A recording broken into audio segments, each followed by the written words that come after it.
Hello friends, जय माता जी। आज हम बात करेंगे अगला स्तोत्र के बारे में। कल हमने देवी कवच के बारे में बात करी थी। आपको देवी कवच के बारे में बताया गया था क्योंकि दुर्गा सप्तशती के अंतर्गत देवी कवच, अगला और कीलक, अगर कोई व्यक्ति इन तीन का भी जाप नित्य प्रति करता है तो उसके जीवन में जो भी बाधाएं और जो भी परेशानियां आ रही हैं वो बहुत आसानी से माता रानी दूर कर देती है। माता को यह कवच बहुत ही प्रिय रहे हैं और अभी भी जो भी साधक इनके पाठ करते हैं, अगर आप उनसे बात करेंगे तो उनको भी कोई विशेष अनुभूति अवश्य ही होती है। अगर कोई दुर्गा सप्तशती का पाठ ना भी कर सके तो भी अगर वो ये तीन पाठ कर लेता है तो भी उसको अद्भुत परिणाम मिलते हैं। दुर्गा सप्तशती के अंतर्गत जो अगला स्तोत्र है, अगर किसी का कोई कार्य है, अधूरा कार्य रह गया है या वो पूर्ण नहीं हो रहा है किसी भी तरीके से, तो उसके लिए अगला स्तोत्र जो है वो बहुत ही सहायक सिद्ध होता है।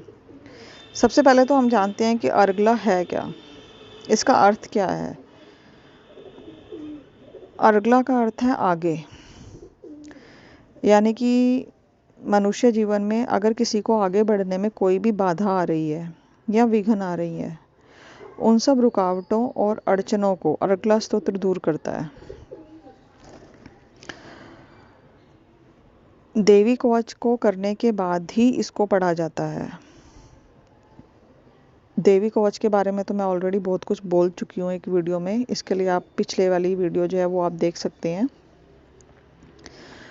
अर्गला स्तोत्र में कोई भी ऐसी समस्या नहीं है जिसका समाधान इसमें ना दिया गया हो, चाहे वो विवाह से जुड़ी हुई हो, चाहे वो रूप से जुड़ी हुई हो, चाहे किसी के मान सम्मान से जुड़ी हुई हो, चाहे किसी के यश से जुड़ी हुई हो, क्योंकि इसमें हर एक श्लोक के बाद माता रानी के हर एक श्लोक के बाद आता है रूपम देहि, जयम देहि, यशो देहि और द्विषो देहि।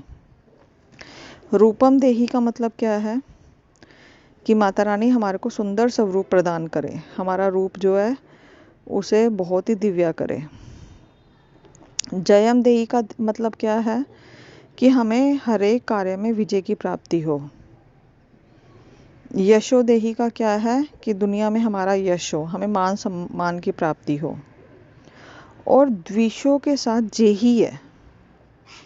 द्विषो का मतलब क्या है? द्विषो का मतलब है द्वेष, शत्रु। जेही का मतलब है नाश हो, हमारे शत्रुओं का नाश हो। तकरीबन ये जो वाक्य है रूपम देहि, जयम देहि, यशो देहि, द्विषो देहि, इसमें शायद मानव जीवन में आने वाली सभी तरह की रुकावटों का इसमें निदान हो जाता है। अगर हम किसी मनुष्य जीवन में जिस जिस कामना को लेकर इसका जाप करता है, उसकी वह कामना भगवती अवश्य ही पूर्ण करती है। अब इसमें एक श्लोक, वैसे तो इसके सारे ही श्लोक जो हैं वो अपने आप में परम सिद्ध हैं। अब इसमें एक श्लोक आता है देहि सौभाग्यम आरोग्यम, देहि में परमम सुखम, रूपम देहि, जयम देहि, यशो देहि, द्विषो देहि। देहि सौभाग्यम का क्या अर्थ है कि हमें हमेशा हमारा भाग्य अच्छा हो।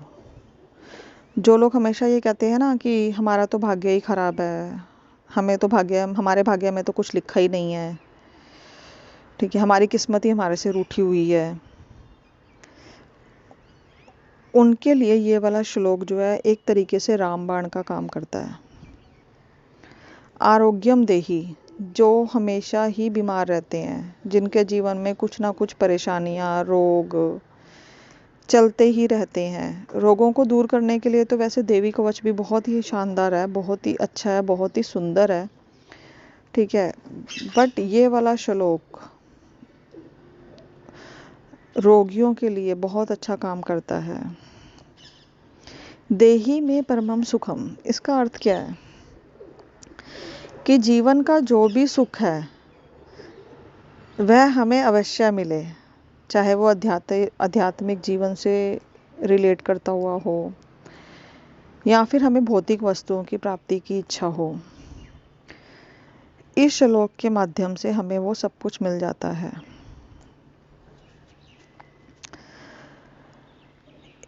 एक माता काली, वैष्णवी और सरस्वती,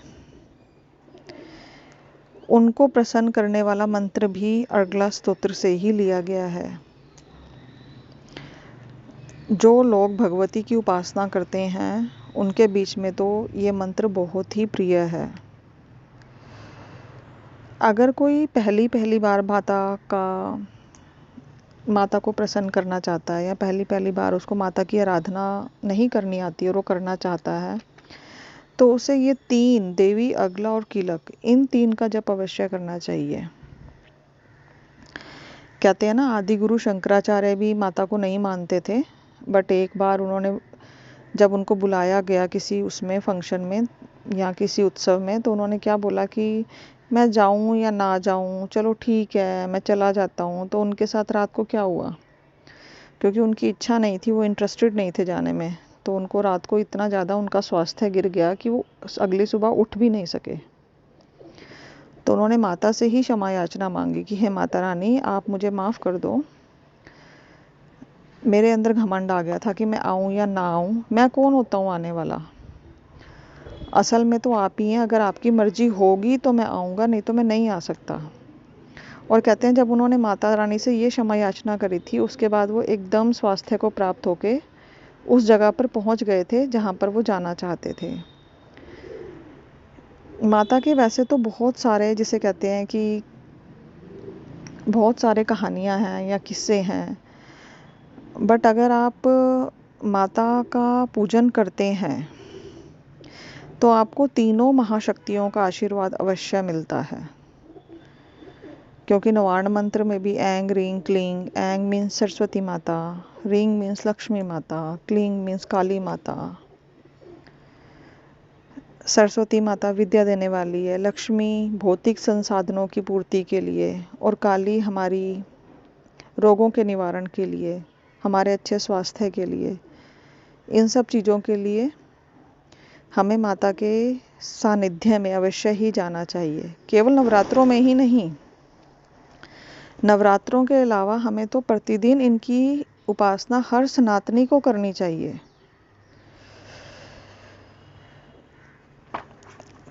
और अगर अगला स्तोत्र में अगर आप ध्यान से इसको पढ़ेंगे, अगर किसी लड़के की शादी का योग नहीं बन रहा है और उसे सुयोग्य पत्नी चाहिए, तो वो मंत्र भी इसमें दिया गया है।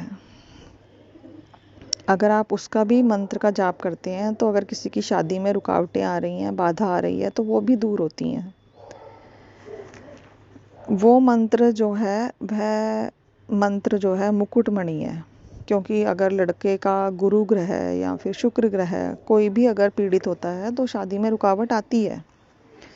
बट अगर आप इस मंत्र का जाप करते हैं नित्य प्रति 1 माला, तो आपकी जो शादी में आ रही जो अड़चनें हैं वो दूर हो जाती हैं। अब वो मंत्र है, पत्नी मनोरमाम देही मनोवृतानुसारिणीं तारिणी दुर्ग संसार सागरस्य कुलो उद्भवाम। इसका अर्थ क्या है? पत्नी मनोरमाम देही, कि मुझे मनोरमम, मेरे मन को भाने वाली पत्नी दें, वो हमारे कथा अनुसार या कहे अनुसार या मेरे मन के अनुसार चलने वाली हो,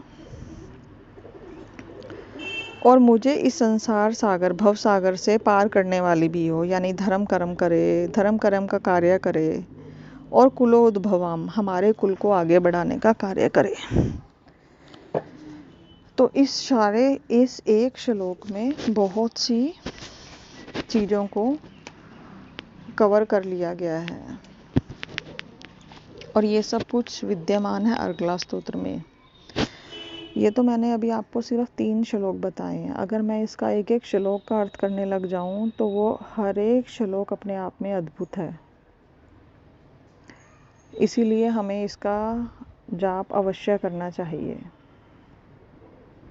चलिए अब इस वीडियो को हम यहीं पे समाप्त करते हैं। आपका बहुत बहुत धन्यवाद इस वीडियो को सुनने के लिए। अगर आपने लाइक नहीं किया है तो लाइक कीजिए, सब्सक्राइब नहीं किया है तो सब्सक्राइब कीजिए। जय माता दी।